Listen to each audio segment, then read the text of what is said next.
오늘은 오전도 오후도 모두 지난주와 똑같은 본문을 썼습니다. 그리고 지난주와 똑같이 설교가 길었습니다. 제가 한 두어 번 벌써 그런 말씀을 드렸죠. 어떻게 설교를 좀 짧게 하겠다고 해놓고는 그로부터 더 길어지는. 그 이유가 그전에는 사실 로고스 교회 설교가 마치 설교를 두 개, 세 개 묶어서 하나 하는 것 같았는데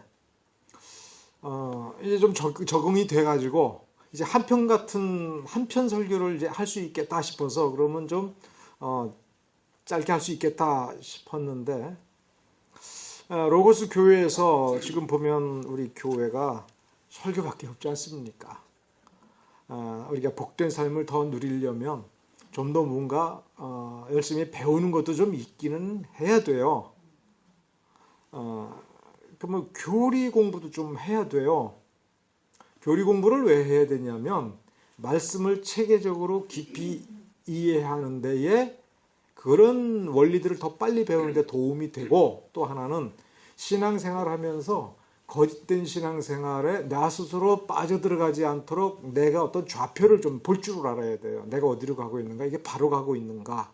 그러니까 스스로의 자기 지성의 좌표를 찍고 방향을 스스로 딱 잡아서 자신의 그 능력이 어딘가를 확실히 알고 그 능력에 딱 맞추어서 자기 호흡대로, 자기 템포대로, 자기 리듬대로 즐기면서 이 여행을 갈 수 있도록 하는데 교리가 필요합니다.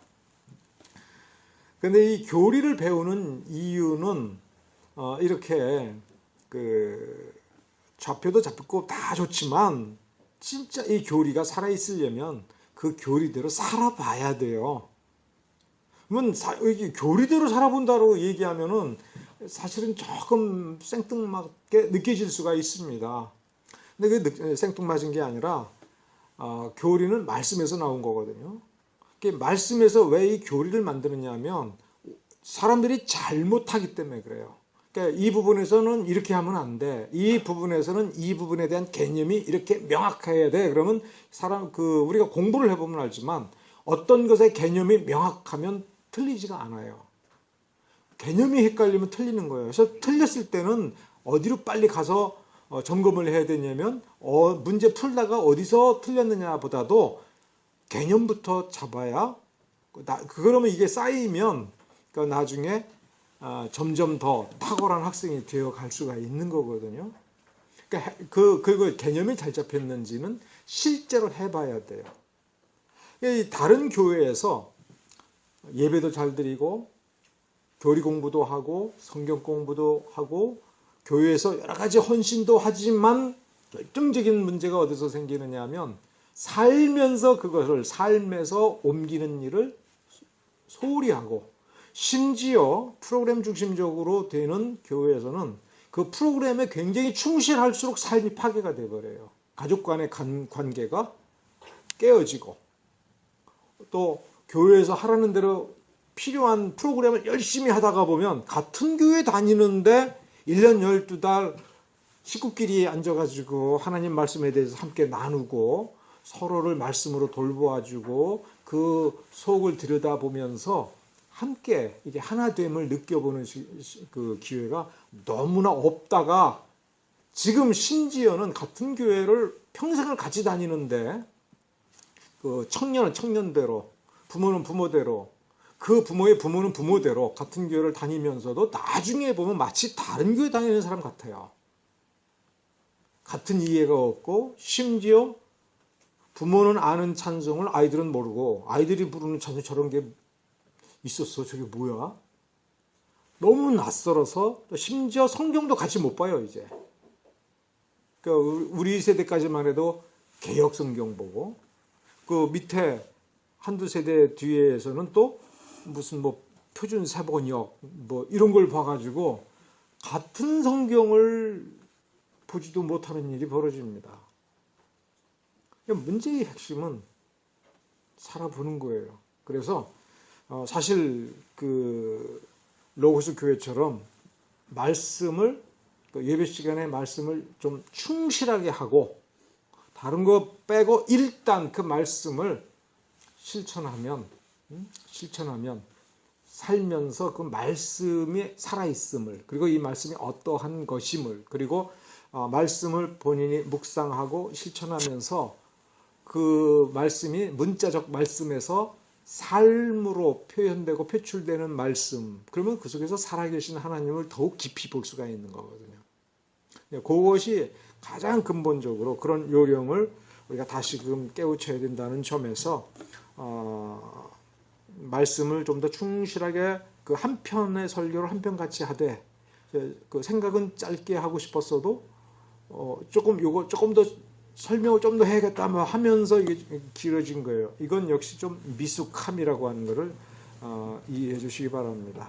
제가 어느 날 제가 여러분들의 그 마음을 조금 더 제가 파악할 수 있게 되면 건널 때는 팍팍 건널뛰고 짧게 할 때는 충분히 짧게 할 것임을 약속드립니다.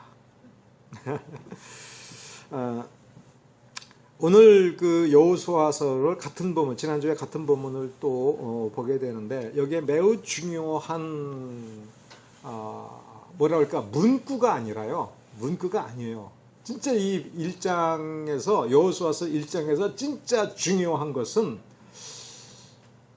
뭐냐면 여호수아에게 하나님께서 이제 말씀을 하시는데, 이게 이 1장을 어디 뭐 주석이라든가 이런 데 보면 이게 위임의 명령, 위임하신다, 지도자로 세우신다, 이렇게 보면 안 되고요. 그 지도자로 세우는 거라면은 밑에 이 백성들의 대표가 있어야 되지 않습니까? 그래서 딱 세우면서 마치 취임식을 해야 되는 거죠. 취임식을 해서, 자 보라, 이제 이 사람 여호수아가 너희들의 지도자니까 이 명령을 따라라, 이제 이렇게 하는 게 옳지 않습니까? 근데 지금 이 1장을 잘 읽어보면 여호수아를 따로 만나시는 거예요. 은밀한 골방 같은 데에서 따로 만나가지고 여호수아에게만 말씀하시는데, 이 전체 말씀에서 가장 중요한, 계속 반복되는 얘기가 뭐냐면, 이제 한마디로 하면 담대하라 이거예요. 내가 네게 명령한 거니까 너는 담대하라. 그러면 여기서 의문입니다. 무슨 의문이냐? 여호수아가 소심한 사람이에요? 여호수아가 담대치 못한 사람이에요? 여호수아가 믿음이 없는 사람입니까? 용기가 없는 사람입니까? 여호수아가 자기보다도 몇 배가 더 큰 거인을 만났다 하더라도 굴하지 않고, 자, 이 가나안 땅은 여호수아가 이미 40년 전에 백성들 앞에서 자기를 돌로 쳐 죽이려고 하는 백성들 앞에서 분명히 밝히지 않았습니까? 여호수아, 하나님께서 인도해 주시는 것 아니냐, 우리는 아무 생각할 필요 없다, 가면 된다, 하나님께서 이끄시는데, 저 사람들이 그래 우리보다 더 장대하고 거기가 적과 꿀이 흐르고 모든 점에서 우리하고 비교가 되지 않는 사람들, 그들의 문화, 그들의 강력함이 거기에 있지만 이런 거 신경 쓰지 말자. 하나님이 주신다고 그랬으니까 우리는 그 하나님 믿고 가면 돼라는 얘기를 40년 전에 한 사람이잖아요. 그 이후 40년 동안 이 사람 나이 들면서 기운 빠지고 졸장부가 되고 이랬습니까? 어디를 봐도 그런 증거가 없습니다. 오히려 나중에 갈렙이 와서, 그렇죠, 나는 40년 전에 여호수아 앞에서, 사실은 그 얘기는 뭐냐면 우리는이에요. 사실은 40년 전에 굳세였고 담대했는데 40년이 지난 지금 85이 된 노인네가 되었지만 우리는 그때보다도 더 강하다. 갈렙이 그렇게 얘기를 했는데, 이건 여호수아에게도 적용되는 얘기입니다. 그러면 왜 따로 조용히 불러가지고 그냥 손을 꼭 잡고 힘내, 담대해, 내가 네게 명령한 거잖아, 담대하라고, 극히 담대하라고 이렇게 자꾸 거듭 이야기한 이유를 뭘까? 모세가 죽을 때, 그리고 이 여호수아를 세울 때 뭘로 세웠느냐라고 하는 게 이제 신명기 34장, 신명기 끝부분에 나옵니다. 모세가 평생 평생 어떤 신분과 자격으로 이 백성들 앞에 있었고 했느냐라고 하는 게 신명기 34장 10절에 써 있습니다. 선지자. 그러니까 제가 지난번에 말씀드린 것처럼 성경 어디에도 모세는 위대한 지도자다. 모세는 지도자다. 모세가 이 백성을 이끌었다. 이렇게 하나님께서 인정해주고 모세가 자기의 그 위치를 인정한 적이 없습니다. 하나님이 하시는 거예요. 이 백성을 하나님이 이끄는 거예요. 그럼 모세 자기는 뭐 하는 거냐? 하나님께서 이 백성을 이끌어주는 말씀을 하실 때에 자기에게 자기 귀에 그 말씀을 주시고 그런데 그걸 이제 말로 옮겨야 되는데 자기는 입이 어눌하니까 아론을 주신 거예요. 그러니까 이 모세와 아론 이 두 사람이 무슨 역할을 했느냐? 선지자예요. 그러니까 선지자는 다시 말하면 뭐냐면 말씀을 전달하는 사람이에요. 여호수아를 모세 다음으로 세웠다면 그건 뭘로 세운 겁니까? 선지자로 세운 거예요. 그러니까 이렇게 생각하시면 돼요. 굳이 우리 머릿속에서 모세하고 뭐가 다르지? 여호수아가? 그러면 모세하고 똑같은데 다만 모세가 젊은 모세가 칼을 차고 전쟁하는 모세예요. 칼찬 모세예요. 그런데 이 여호수아의 능력은 그 칼에 있는 게 아니라 뭐에 있습니까? 말씀을 전달해 주는 데에 있어요. 자, 그러면 여기에서 우리가 진짜 중요한 질문을 하나 해야 돼요. 무슨 질문? 아까 했던 질문하고 연결하면 왜 담대해야 되느냐? 만일에 여러분이 여호수아라고 한다면 이 자리에 이 여호수아서 1장 이 자리에 있다면 여러분이 마음이 답답하고 여러분이 낙심하거나 혹은 낙심할지 모르는 혹은 뭔가 걱정을 해야 된다면 뭘 걱정하겠어요, 여러분? 걱정을 해야 된다면 여러분 뭘 걱정해야 되겠어요? 뭘 걱정해? 여러분이 걱정하면, 여러분이 여호수아라면 걱정거리가 있겠어요, 없겠어요? 있지요. 뭘 걱정해요? 이 백성들. 이 백성들이 어떤 백성들이에요? 예, 단적으로 말하면 불신자들이에요. 이 불신자들. 불신자들이에요. 우리 기준으로 보면 불신자들이에요. 왜 불신자들인가? 아니, 이 선조들을 한번 봐봐요. 이들의 부모, 이 백성들의 부모, 광야에서 끊임없이 하나님께 반란을 일으켰죠. 불평불만했죠. 그 불평불만이 어디서 온 겁니까? 불신앙에서 온 거예요. 그러면 그 광야에서 태어난 아이들이 자라서 지금 이 백성이 된 거죠. 그렇죠? 자, 신자가 자식을 낳았어요. 신자가 은혜 받아서 아이를 임신해서 낳으면 신자를 낳습니까? 신실한 장로님 자식은 어머니 뱃속에서 구원받고 태어나요? 자식은 겉 낳는 거지 속 낳는 거 아니라는 옛말처럼 아무리 믿음 좋은 신자라 할지라도 낳을 때에는 자연인 그대로 죄덩어리를 낳는 거예요. 그리고 이 광야에서 무슨 훈련을 받았든지 완벽하게 성화되어서 예수님 같은 사람들이 됩니까? 돼요, 안 돼요? 안 되죠. 그러니까 그러니까 간단히 말하면 체험은 있다 할지라도 하나님의 말씀 모세 오경을 줄줄이 외웠다 할지라도 이 사람의 본질들은 뭐예요? 불신자들인 거예요.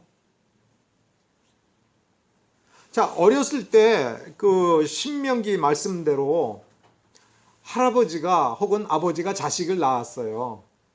3살 때부터 4살 때부터 그 귀에다 대고 모세오경을 읽어주고 십계명을 읽어주고 매일 끌어앉혀가지고서 성경을 읽어줬어요. 하루에 1시간씩 가정 예배를 드리고 말씀을 읽어주었어요. 그리고 매일 얘기했어요. 이 말씀대로 살아라. 이 말씀대로 살아라. 이 말씀대로 살아라. 봐라, 여기 이 말씀이 있다. 봐라, 하나님께서는 우리를 이렇게 구원해내시고 홍해를 막 기적을 일으켜가지고 쫙 갈라놓고 우리는 살려주시고 뒤쫓아온 애국 군대는 다 죽었어. 아주 실감나게 얘기를 몇 번 해주면 신자 되겠습니까? 평생 들어도 그 이야기가 이 사람들을, 그 이야기를 들은 사람을 신자로 만들어 주지 않죠. 그렇죠? 그러니까 신자가 되려면 어떻게 해야 돼요? 은혜 받아야 되는 거예요. 은혜 받으면, 그래서 구원 받으면 그걸로 그 사람은 다 완성된 겁니까? 아니에요. 은혜 받고 사람이 변화되어야 돼요. 깨져야 돼요. 얼만큼 깨져야 돼요? 철저히 깨져도 나중에 보면 역시 죄악된 본성이, 그 죄로 물든 본성이 살아서 꼬리가 몸통을 흔들듯이 그 작은 죄가, 작은 죄성이 그 사람 전체를 흔들어 버려요. 그래서 불신앙이 왕노릇합니다. 자기 이기심이 왕노릇합니다. 탐욕이 왕노릇합니다. 이런 사람들이잖아요. 그래서 그 죄성이 죄를 범하게 만들어서 하나님께 도전하여서 그 불신앙 때문에 이 부모들이 광야에서 다 죽었죠. 그러면 그 다 죽은 부모들을 다 장사 지냈으면 그 자식들은 지금 신자가 돼 있습니까? 아니지요. 아니지요. 모세가 가나안 땅에 못 들어갔죠. 못 들어갔죠. 모세가, 이 여호수아보다도 훨씬 훌륭한 모세도 가나안 땅에 못 들어간 게 뭐예요? 딱 한 번 실수한 것 때문에 그렇죠. 성경에 한 번 실수했다고. 근데 그 실수 왜 했습니까? 백성들이 해도 너무할 정도로 하나님께 거의 반역과 불신앙에 너무 화가 난 거예요. 짜증이 난 겁니다. 화가 나서 화를 냈고 짜증이 나서 짜증을 낸 겁니다. 그래서 딱 한 번 하나님께서 안 돼, 넌 못 들어가. 그렇게 한 거예요. 그러니까 여호수아가 걱정되겠어요, 안 되겠어요? 어떤 걸 걱정했을까를 우리는 쉽게 생각할 겁니다. 자, 이 사람들이 불신앙자여도 이들은 죄로 물들었더라도 그야말로 하나님의 이름을 부르고 이 백성 가운데 있단 말이에요. 이 백성들을 데리고 저 가나안 땅으로 들어가야 돼요. 하나님이 원하시는 그 나라를 세워야 돼요. 지금까지의 40년의 역사를 놓고 보면 그 부모나 지금 있는 사람들이나 똑같다라는 결론을 지혜와 통찰력을 가진, 그리고 믿음을 가진 여호수아가 그걸 왜 모르겠습니까? 그러니까 이거예요. 얘를 어떻게 거기다 데려다 놓지? 이 사람들을 거기다가 데려다 놓고 믿음으로 살게 어떻게 하지? 그러니까 그거 생각하면 자기가 무너질 수밖에 없는 거예요. 나보고 믿음의 전쟁을 하라. 그러면 목숨 아깝지 않고 할 거예요. 그러니까 예를 들면 이거예요. 다윗 보고 골리앗을 맞서서 또 싸우라 그러면 다윗은 싸울 수 있어요. 10번, 100번 싸울 수 있을 사람이에요. 근데 백성의 왕을 세워놨잖아요. 그러니까 다윗의 고민은 거기서부터 아주 깊어지는 거예요. 내가 어떻게 해도 나의 능력으로는 이 사람들 속에 믿음이 커지지 않아. 사람이 어떻게 할 수 있는 일이 아니야. 하나님이 은혜 주어도 실수를 하는데 은혜 함부로 여기고 은혜에서 멀리 떨어지는 탐욕 속에 살아가는 이들을 이끌어서 하나님의 나라와 하나님의 영광을 위해서 사는 그 나라를 산다는 것. 그것은 골리앗 죽이는 거하고는 이거 비교가 안 되는 일이죠. 이 불신자 데리고 어떻게 하지? 그러니까 하나님께서 그 마음을 아시고 담대하라. 이렇게 말씀을 하시는 겁니다. 근데 이 내용이 옳다라고 하면 여기서 조금 벗어난다라고 느껴질 수 있는 어떤 질문을 우리는 또 여기서 한번 해봐야 됩니다. 이런 질문이에요. 나는이라고 하면 나는 하나님 보시기에 어떤 신자일까? 나는 정말 구원받은 사람일까? 라고 생각하는 거 말고 지금의 나는 이 광야에서 죽은 사람들과 다를 바가 없고 나는 나름대로 믿어보려고 하는데 실제 내가 살아가는 모습은 불신자처럼 살아갈 때가 너무 많다라고 느끼는 나. 좀 더 노골적으로 얘기하면 이거예요. 그냥 불신자가 이 성경을 읽어보고 이 성경 모세오경에서 가르치는 삶을 한번 살아보자고 할 때 이게 무슨 유익이 있지? 이거예요. 이건 무슨 유익이 있지? 은혜 받기도 전에 이 성경을 이 불신자가 혹은 내 아들이 하나님이 살아계심을 참으로 믿는다라고 보기엔 참 어려운 수준의 이 아이가, 이 사람이 이 성경을 열심히 읽으면 그리고 이 성경대로 살아보면 무슨 유익이 있지라고 하는 거예요. 그러니까 이 본문으로 돌아가 보면 이거 여호수아야 이거 한번 생각해 보라 이거예요. 자, 불신자가 성경 읽고 성경대로 살면 유익이 있습니까 없습니까? 네? 우리가 성경을 무슨 책이라고 해요? 구원의 책이라고 얘기하지 않습니까? 그러면 불신자가 성경 읽어야 구원받는 거예요. 믿음이 없으니까 성경 읽어야 되는 거예요. 성경 읽어서 그 말씀, 이 말씀에서 가리키는 구원자 예수 그리스도 그 이름이 어떤 이름인지를 성경에서 읽다가 깨우쳐 보는 거예요. 자, 그러면 불신자가 난 예수 안 믿겠어 라고 하는데 도대체 이 성경이 뭔지는 궁금해. 그래가지고 교회에 와서 설교 듣고 시키는 대로 다 해봐. 믿음이 없는데 교회에서 시키는 대로 다 해봐. 유익이 있어요 없어요? 있어요 없어요? 구원 말고 구원은 성경 몇 번 읽으면 주어지는 게 아니잖아요. 하나님께서 은혜 베풀어야 되는데 언제 베풀었는지 모르잖아요. 오늘 오전에 제자들이 그런 거 아닙니까? 자기네들은 사실은 구원 못 받은 자처럼 불안해하고 걱정하고 있어요.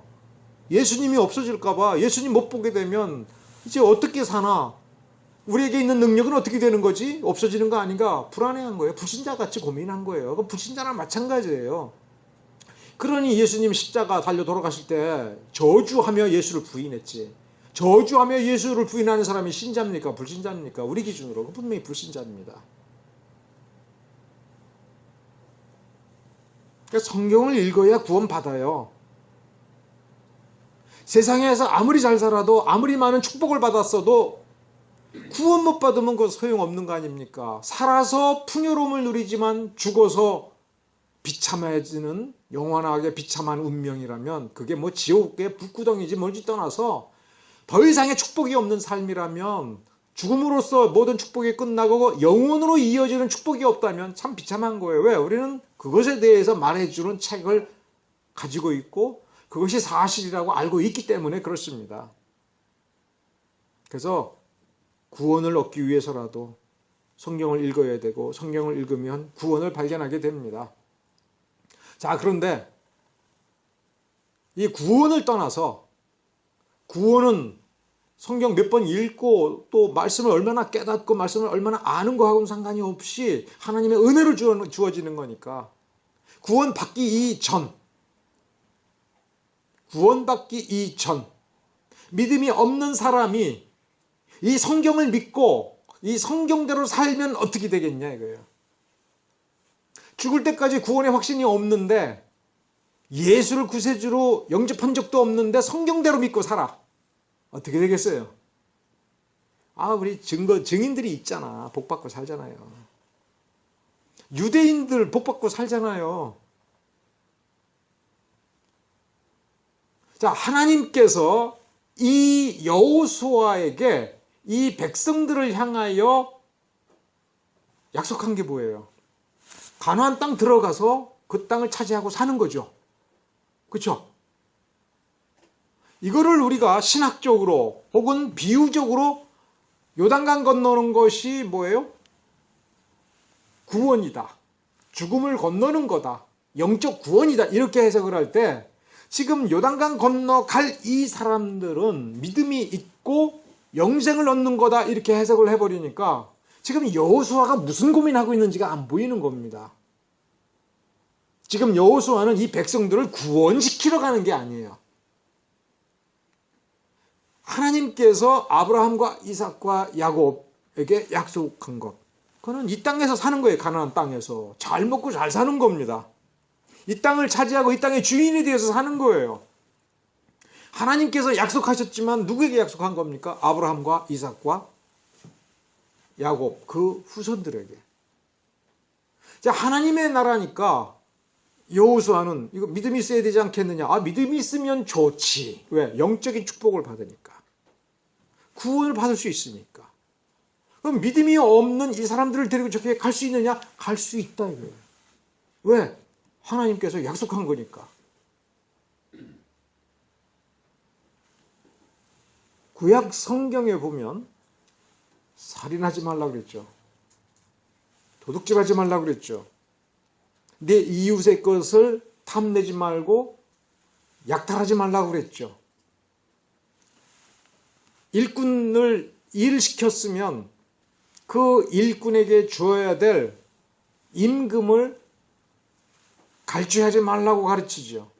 그 말씀대로 살면 하나님께서 복을 주실까요? 안 주실까요?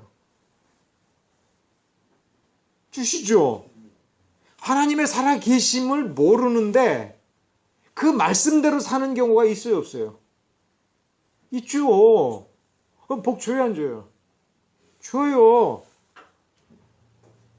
예수님을 부인하고 십자가에 못 박아버리고 예수를 그리스도라 인정하는 사람들은 출교시킨다라고 하는 것이 예수님 당대의 유대인들이에요. 근데 그들은 구약 성경의 말씀대로는 살았어요. 구약 성경에 약속된 축복은 받았어요? 안 받았어요? 받았어요. 그보다 더 큰 복을 못 누린 게 안타까운 것이죠. 저 영원한 축복을 못 누리는 것이 너무나 안타깝죠. 그렇죠? 그러니까 예수 안 믿어도 된다는 게 아니라 우리는 진짜 큰 본질적인 축복은 받아야 되는데 문제는 우리가 이 땅을 살아가면서 예수 믿었으니까 본질적 축복을 받았으니까 나머지는 필요 없어가 아니라 하나님께서 설계하신 것이 뭐냐면 이 땅을 차지하고 내 나라를 세우고 내 양심에 꺼리낌 것이 없는 그러한 관계와 통치가 이루어지고 상하 관계가 있고 이웃과의 관계가 있는 내 나라를 만들어 가지고 살아간다는 게 좋은 거예요, 나쁜 거예요? 좋은 거예요. 그 나라를 이루는 거 참 좋은 거예요. 내 삶이 바르게 되는 거 굉장히 좋은 거예요.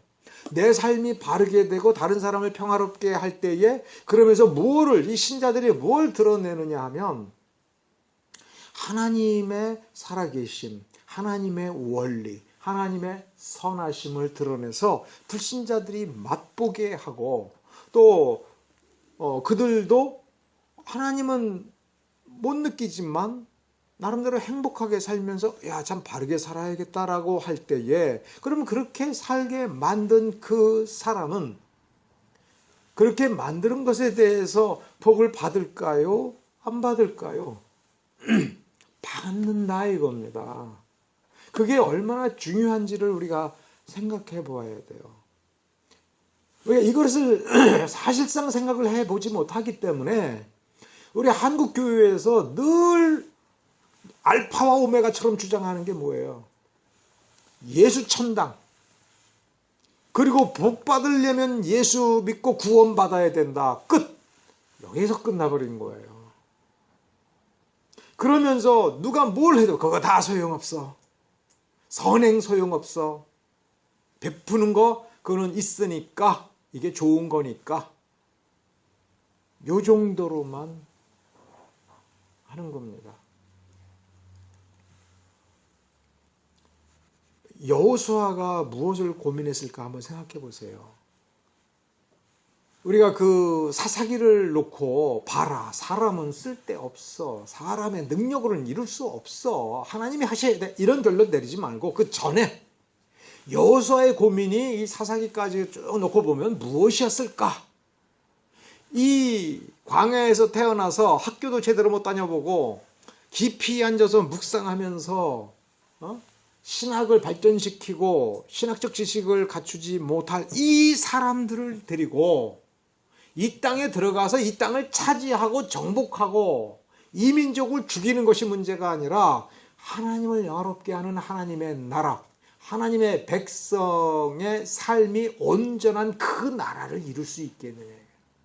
이것은 단일한 어떤 왕실을 만들고 관료체제를 만들고 그 백성을 통제해서 나쁜 짓을 하지 못하게 하고 오직 율법대로만 살게 하는 어떤 통치 시스템, 이거를 세우느냐가 문제가 아니라고 하는 거죠. 믿음이 깊은 사람이 그런 걸 본질이라고 보겠습니까?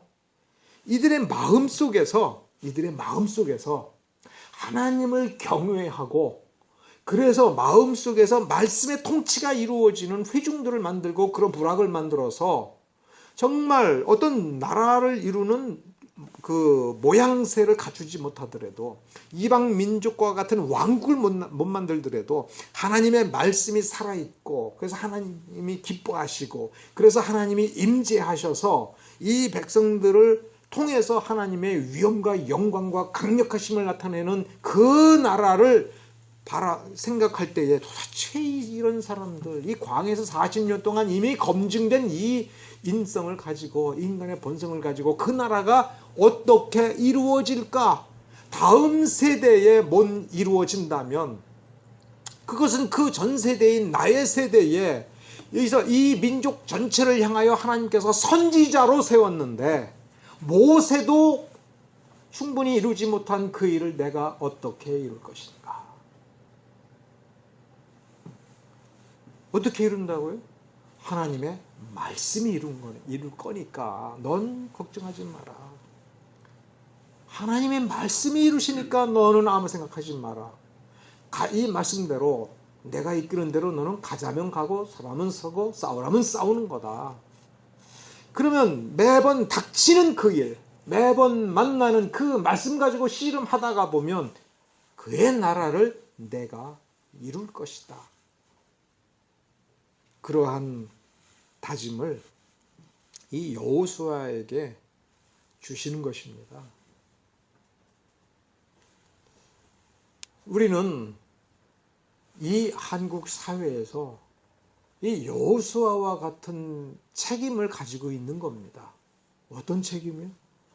이 나라가 세상 나라, 한반도의 대한민국이 아닌 하나님의 말씀이 살아있는 사회로 만든다라고 생각을 해보면 도대체 우리가 무슨 능력이 있어서 시내를 쭉 걸어다니고 시장바닥을 보면 한숨 나올 거 아니에요. 이 사람들을 데리고 어떻게 이 사람들을 통해서 이 사람들 사이에서 우리가 어떻게 해야 되나, 뭘 할 수 있는가, 정말 이룰 수 있는가. 우리는 이렇게 한 줌도 안 되는데. 그러나 여호수아서 1장을 읽어보면 무슨 말을 해요? 구원이냐 아니냐의 문제가 아니다. 그거는 하나님께서 주시는데 이 너희 구원 받은 사람이 섞여서 사는 이들이 저 구원받지 못하는 사람들에게 말씀을 가르치고 말씀대로 하자고 얘기하고 어떤 방법으로든 간에 이 말씀대로 살도록 만들고, 그 말씀대로라는 게 하나님의 특별 계시인 구원의 약속이 있는 그 말씀을 외우게 하고 그걸 의식적으로 따라가게 하는 것, 그 중심에 있지만 외형적으로는 무슨 얘기예요? 사람이 사람답게 사는 거예요. 도둑질하지 않고 사는 거. 얼마나 그게 사람다운 거예요. 없는 사람, 못 배운 사람, 실패한 사람을 업신여기지 않고 존중해 주는 사람. 자기를 낮추고 겸손하면서 다른 사람을 높여줄 줄 아는 그런 삶, 그런 모습, 그런 자세. 내가 먼저 주의 말씀 가운데 이렇게 똑바로 행하게 될 때에는 네가 아닌 너로 하여금 그렇게 말씀을 사랑하게 하고 말씀을 따르게 하고 말씀의 단맛을 보게 한 그 말씀이 너를 통하여 놀라운 일을 이룰 거다. 말씀의 능력을 더욱 믿고 의지해라. 이게 발전된 내용입니다. 40년 전 여호수아에게 있어서 말씀은 여호와께서 말씀하신 것이 아니냐. 그러니 가자 이렇게 얘기했습니다. 여호수아에게는 하나님께서 주신 약속을 가지고 그 혼자 혹은 갈렙과 같이 정탐하면서 혹은 자기가 맡겨진 것에 혼자 정탐하면서 그들의 강대함을 보고 그들의 강력함을 볼 때에 그래도 주님께서 주시겠다고 하면 주시겠지라고 혼자 마음을 먹고 있었어요. 그리고 그렇게 담대히 주장을 했습니다. 근데 이제는 그 여호수아가 이 백성을 이끌고 가는 거예요. 그러면 어떻게 그것이 이루어지기 시작하느냐가 오늘 본문에 있습니다. 일어나라. 네가 생각하고 있는 그 백성들과 함께 일어나라. 자, 가자. 담대하라. 자, 이 백성들과 함께 일어나라. 다 같이 일어나라라고 얘기하는데 그 담대함은 일단 어디서 시작이 돼요? 여호수아의 마음에서. 우리는 그런 사람을 우리식의 표현으로 지도자라고 하는 거죠. 여러분 속에 담대함이 있으면 여러분은 뭐가 되는 거예요? 지도자가 되는 거예요. 그 지도자라는 것이 뭐냐면 하나님의 말씀이 역사하기 시작하는 곳, 하나님의 말씀이 살아서 움직이기 시작하는 그 사람. 우리는 이런 시야로 우리 자신의 인생을 바라보아야 될 것입니다. 이런 시야로 우리 교회를 바라보아야 될 것입니다. 이런 시야로 우리는 내 옆에 있는 믿음이 연약하고 말씀을 잘 모르고 심지어 믿으려고 하지를 않는 사람을 바라보아야 될 것입니다. 이 아이가 아무리 믿으려고 하지를 않는다 할지라도 지금 어떻게 해요? 내가 손을 붙잡고 있는 거예요. 내가 말을 들려주는 거예요. 내 삶이 하나님의 말씀을 닮은 삶이라면 이 아이는 어디에 있어요? 하나님의 말씀이 실현되는 삶의 울타리 안에 있습니다. 이 아이의 손을 잡고 일어나면 되는 겁니다. 이 아이의 손을 잡고 있는 내 심장 속에서 하나님의 말씀으로 말미암는 하나님의 말씀이 주는 담대함을 내가 챙겨 놓으면, 그 마음을 그렇게 챙기면 이 역사는 일어나기 시작하는 거예요. 그러니까 이 그 말씀을 이제 우리가 쓰는 말로 얘기하면, 자, 이제 내 마음을 챙겨라. 말씀을 담아라. 내 마음에 말씀을 담았으니 이제 담대하라. 그리고 아이의 손을 붙들고 내 이웃의 손을 붙들고 이 삶을 똑바로 이 말씀 가운데서 똑바로 걸어가 보자. 그러면 하나님의 말씀이 살아있고 그 말씀이 하나님께서 꿈꾸고 있는 그 나라를 이룰 것이다. 또 이루어가는 것을 너는 경험할 것이다. 여러분 믿으시기 바랍니다. 우리가 구절을 한번 생각해 볼 필요가 있어요. 내가 네게 명령한 것이 아니냐. 하나님 여호와가 너와 함께 하느니라. 네 하나님 여호와가 너와 함께 하느니라. 그럼 이 말씀을 왜 주셨는가? 이 말씀을 왜 주셨는가? 내가 형통하리라라는 말씀을 왜 주셨는가? 너와 내 백성이. 2절에 이제 너는 이 모든 백성과 대부분은 사실은 불신자 수준이겠죠. 그러나 이 모든 백성과 함께 일어나라. 그리고 요단강을 건너가라.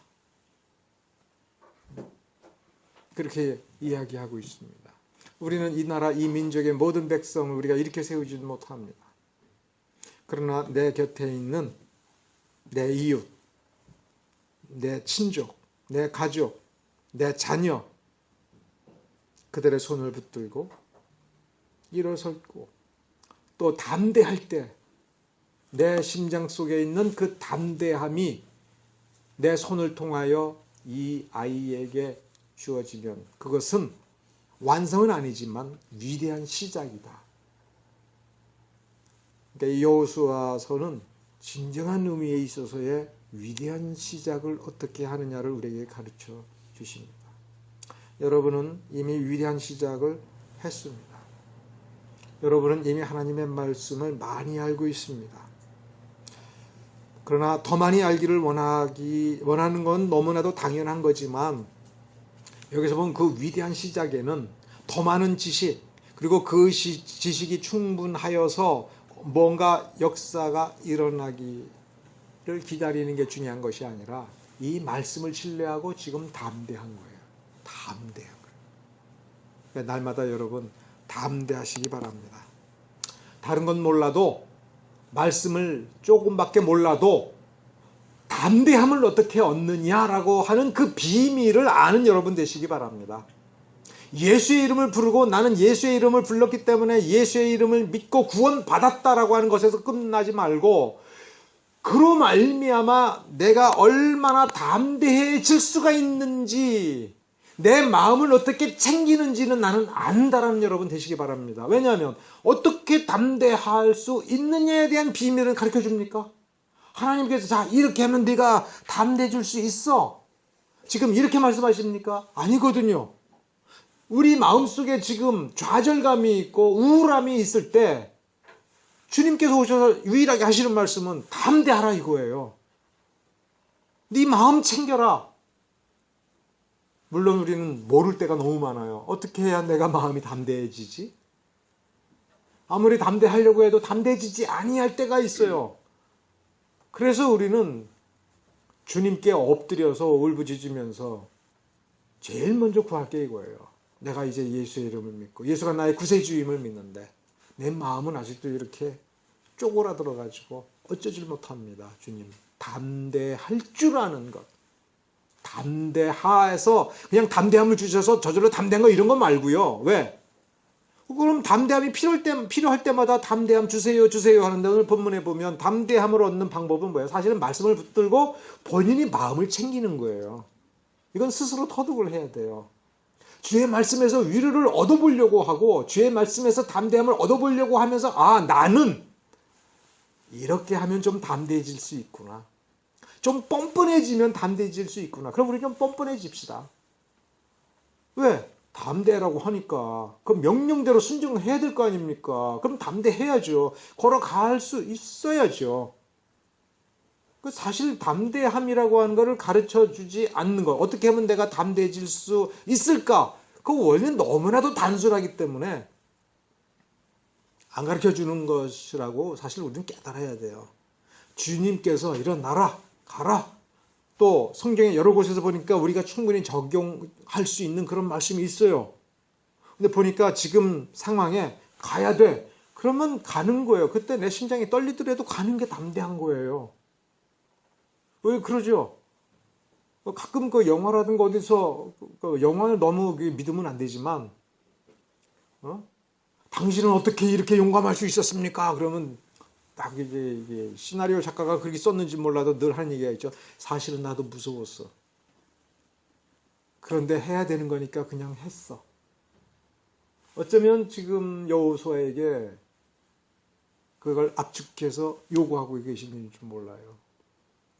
어쩌면 지금 여호수아는 떨고 있는지 몰라요. 나 혼자 믿음으로 내 믿음 갖고 싸워서 내 믿음 지키는 거라면 문제가 아니지만 이 대업을 어떻게 이룰 건가? 이 백성들을 어떻게 데리고 가서 한 사람도 낙오되는 자가 없이 이 땅에 들어가서 이 하나님께서 약속하신 삶을 누리게 할 수 있을까? 이거는 속이 떨리고 있을 겁니다.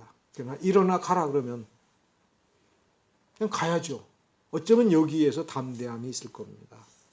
그 비밀을 여러분 깨우치시기 바랍니다. 하나님의 살아계심을 알고 있을수록 우리는 이 도전을 많이 해봐야 될 것입니다. 그럼 여러분 되시기 바랍니다. 기도하겠습니다.